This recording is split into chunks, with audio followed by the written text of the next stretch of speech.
Sherlock Holmes was not very communicative during the long drive, and lay back in the cab humming the tunes which he had heard in the afternoon. We rattled through an endless labyrinth of gas-lit streets, until we emerged into Farrington Street. "We are close there now," my friend remarked. "This fellow Merryweather is a bank director, and personally interested in the matter. I thought it as well to have Jones with us also. He is not a bad fellow, though an absolute imbecile in his profession. He has one positive virtue. He is as brave as a bulldog, and as tenacious as a lobster if he gets his claws upon anyone. Here we are, and they are waiting for us." We had reached the same crowded thoroughfare in which we had found ourselves in the morning. Our cabs were dismissed, and, following the guidance of Mr. Merryweather, we passed down a narrow passage and through a side door, which he opened for us. Within there was a small corridor, which ended in a very massive iron grate. This also was opened, and led down a flight of winding stone steps, which terminated at another formidable gate. Mr. Merryweather stopped to light a lantern, and then conducted us down a dark, earth-smelling passage, and so, after opening a third door, into a huge vault or cellar, which was piled all round with crates and massive boxes. "You are not very vulnerable from above," Holmes remarked as he held up the lantern and gazed about him. "Nor from below," said Mr. Merryweather, striking his stick upon the flags which lined the floor. "Why, dear me, it sounds quite hollow," he remarked, looking up in surprise. "I must really ask you to be a little more quiet," said Holmes severely. "You have already imperiled the whole success of our expedition. Might I beg that you would have the goodness to sit down upon one of those boxes, and not to interfere?" The solemn Mr. Merryweather perched himself upon a crate, with a very injured expression upon his face, while Holmes fell upon his knees upon the floor, and, with the lantern and a magnifying lens, began to examine minutely the cracks between the stones. A few seconds sufficed to satisfy him, for he sprang to his feet again and put his glass in his pocket. "We have at least an hour before us," he remarked, "for they can hardly take any steps until the good pawnbroker is safely in bed. Then they will not lose a minute, for the sooner they do their work, the longer time they will have for their escape. We are at present, Doctor, as no doubt you have divined, in the cellar of the city branch of one of the principal London banks. Mr. Merryweather is the chairman of directors, and he will explain to you that there are reasons why the more daring criminals of London should take a considerable interest in this cellar at present." "It is our French gold," whispered the director. "We have had several warnings that an attempt might be made upon it." "Your French gold?" "Yes. We had occasion some months ago to strengthen our resources, and borrowed for that purpose 30,000 Napoleons from the Bank of France. It has become known that we have never had an occasion to unpack the money, and that it is still lying in our cellar. The crate upon which I sit contains 2,000 Napoleons, packed between layers of lead foil. Our reserve of bullion is much larger at present than is usually kept in a single branch office, and the directors have had misgivings upon the subject." "Which were very well justified," observed Holmes. "And now it is time that we arranged our little plans. I expect that within an hour matters will come to a head. In the meantime, Mr. Merryweather, we must put the screen over that dark lantern." "And sit in the dark?" "I am afraid so. I had brought a pack of cards in my pocket, and I thought that, as we were a partie carrée, you might have your rubber after all. But I see that the enemy's preparations have gone so far that we cannot risk the presence of a light. And first of all we must choose our positions.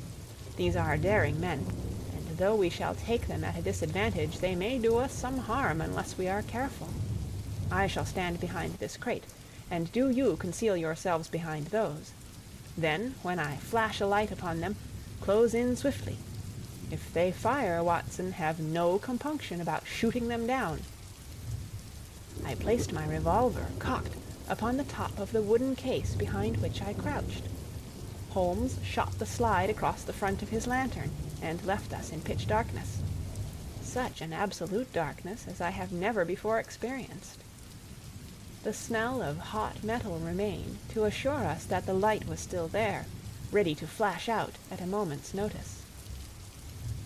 To me, with my nerves worked up to a pitch of expectancy, there was something depressing and subduing in the sudden gloom, and in the cold, dank air of the vault. "They have but one retreat," whispered Holmes. "That is back through the house into Saxe-Coburg Square. I hope that you have done what I asked you, Jones." "I have an inspector and 2 officers waiting at the front door. Then we have stopped all the holes, and now we must be silent and wait." What a time it seemed! From comparing notes afterwards, it was but an hour and a quarter, yet it appeared to me that the night must have almost gone, and the dawn be breaking above us. My limbs were weary and stiff, for I feared to change my position, yet my nerves were worked up to the highest pitch of tension, and my hearing was so acute that I could not only hear the gentle breathing of my companions, but I could distinguish the deeper, heavier in-breath of the bulky Jones from the thin, sighing note of the bank director. From my position I could look over the case in the direction of the floor. Suddenly my eyes caught the glint of a light. At first it was but a lurid spark upon the stone pavement. Then it lengthened out until it became a yellow line, and then, without any warning or sound, a gash seemed to open, and a hand appeared, a white, almost womanly hand, which felt about in the center of the little area of light. For a minute or more the hand, with its writhing fingers, protruded out of the floor. Then it was withdrawn as suddenly as it appeared, and all was dark again save the single lurid spark, which marked a chink between the stones. Its disappearance, however, was but momentary. With a rending, tearing sound, one of the broad white stones turned over upon its side, and left a square, gaping hole, through which streamed the light of a lantern. Over the edge there peeped a clean-cut, boyish face, which looked keenly about it, and then, with a hand on either side of the aperture, drew itself shoulder-high and waist-high, until one knee rested upon the edge. In another instant he stood at the side of the hole and was hauling after him a companion, lithe and small like himself, with a pale face and a shock of very red hair. "It's all clear," he whispered. "Have you the chisel and the bags?" "Great Scott! Jump, Archie, jump, and I'll swing for it." Sherlock Holmes had sprung out and seized the intruder by the collar. The other dived down the hole, and I heard the sound of rending cloth as Jones clutched at his skirts.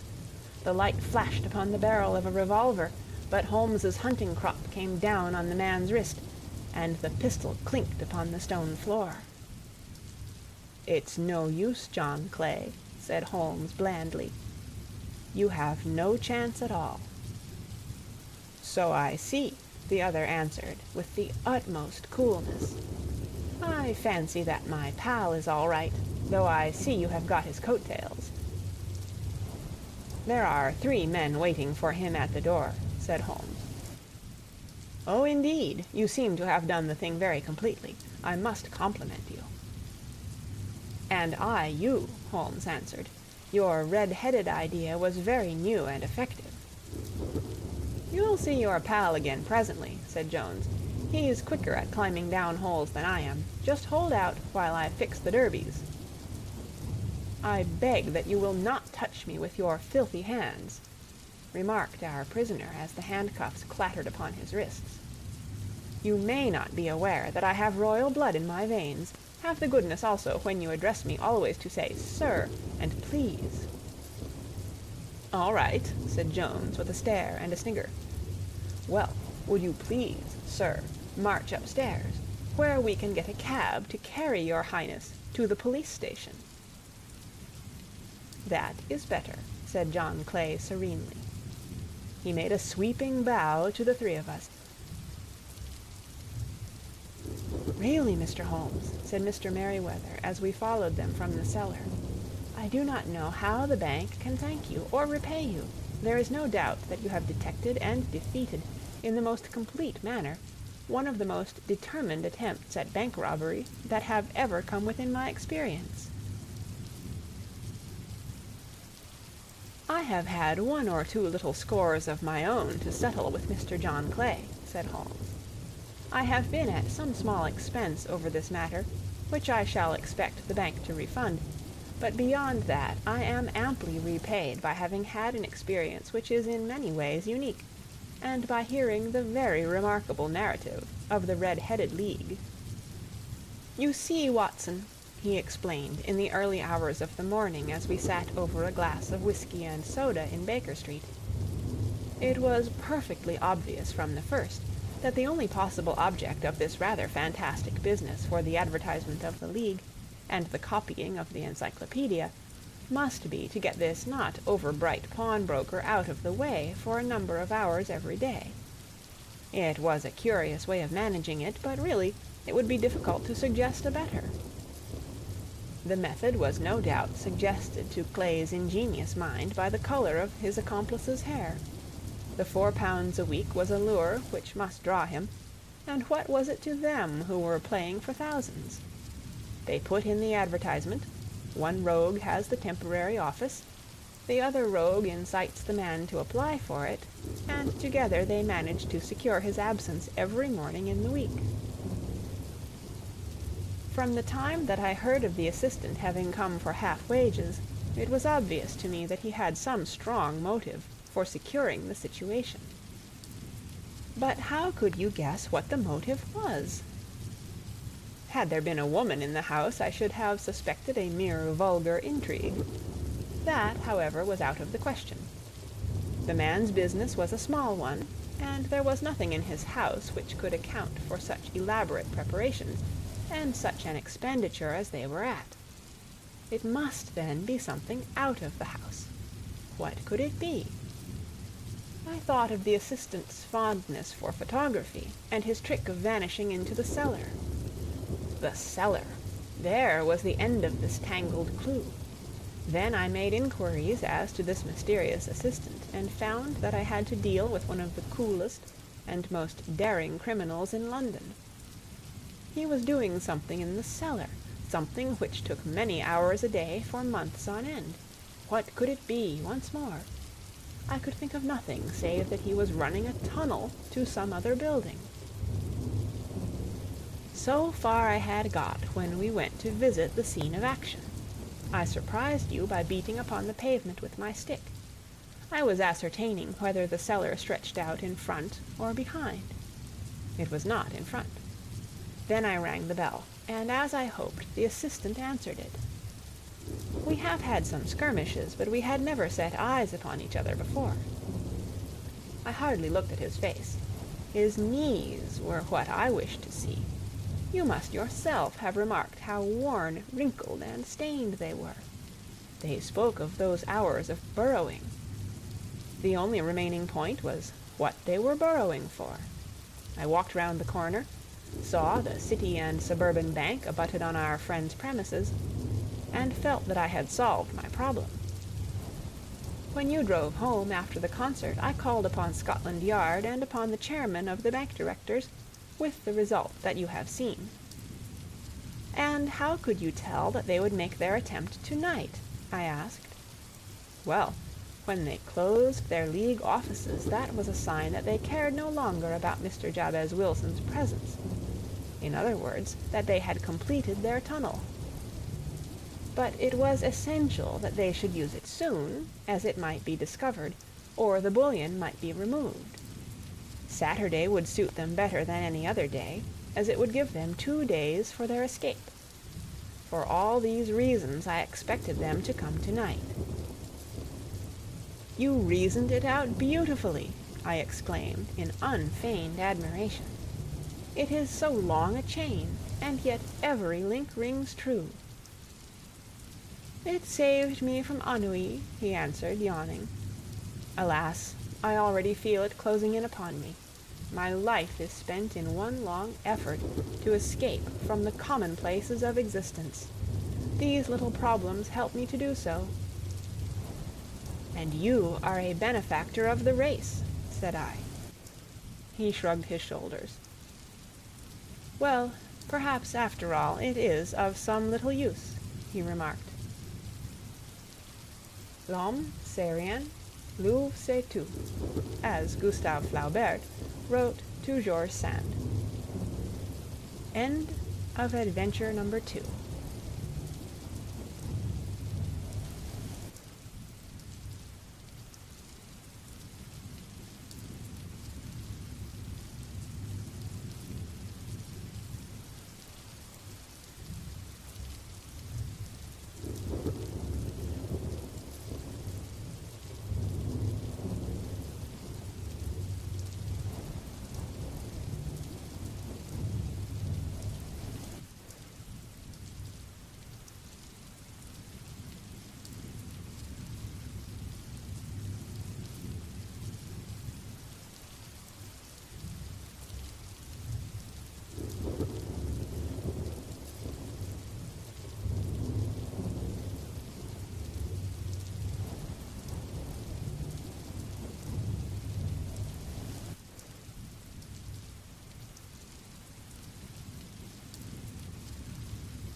but there is, if you will excuse my saying so, something just a little funny about it.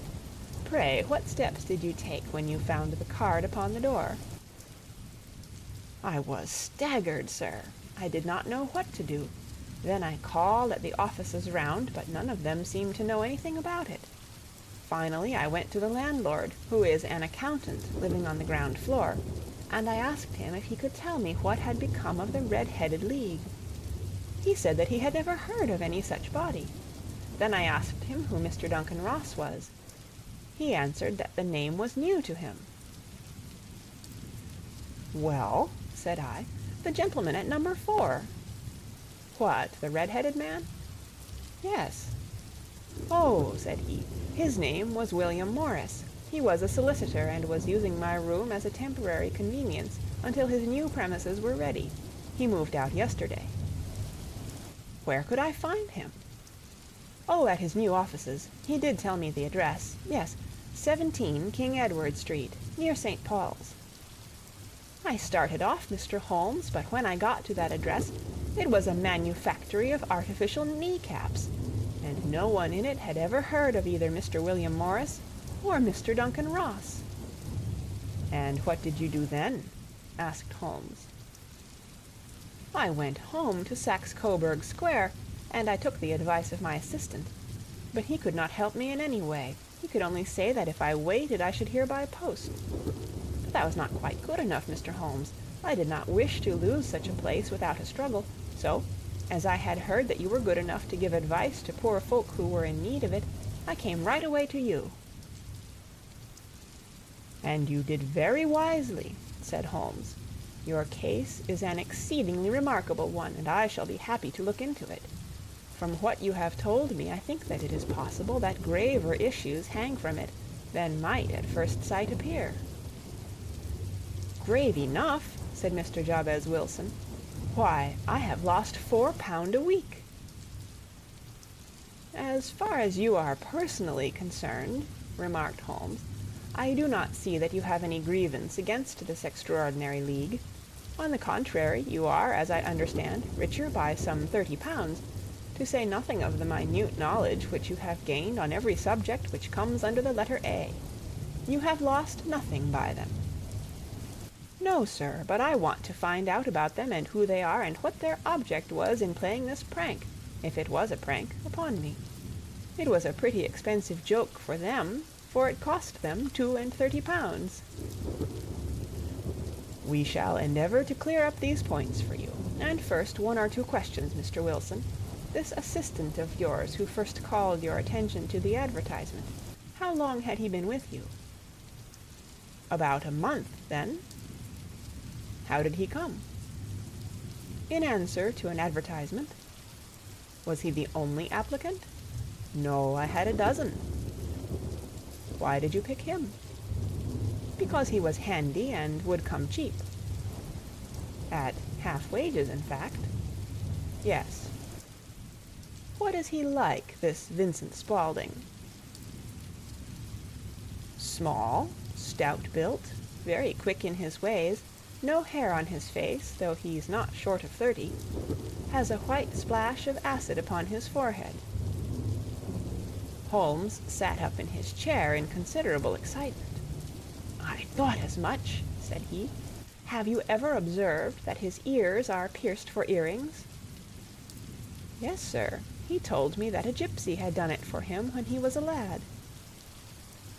"Hum," said Holmes, sinking back in deep thought. "He is still with you?" "Oh, yes, sir. I have only just left him." "And has your business been attended to in your absence?" "Nothing to complain of, sir. There's never very much to do of a morning." "That will do, Mr. Wilson. I shall be happy to give you an opinion upon the subject in the course of a day or two. Today is Saturday, and I hope that by Monday we may come to a conclusion." "Well, Watson," said Holmes, when our visitor had left us, "what do you make of it all?" "I make nothing of it," I answered frankly. "It is a most mysterious business." "As a rule," said Holmes, The more bizarre a thing is, the less mysterious it proves to be. It is your commonplace, featureless crimes which are really puzzling, just as a commonplace face is the most difficult to identify. But I must be prompt over this matter." "What are you going to do, then?" I asked. "To smoke," he answered. "It is quite a three-pipe problem, and I beg that you won't speak to me for 50 minutes." He curled himself up in his chair, with his thin knees drawn up to his hawk-like nose, and there he sat, with his eyes closed, and his black clay pipe thrusting out like the bill of some strange bird.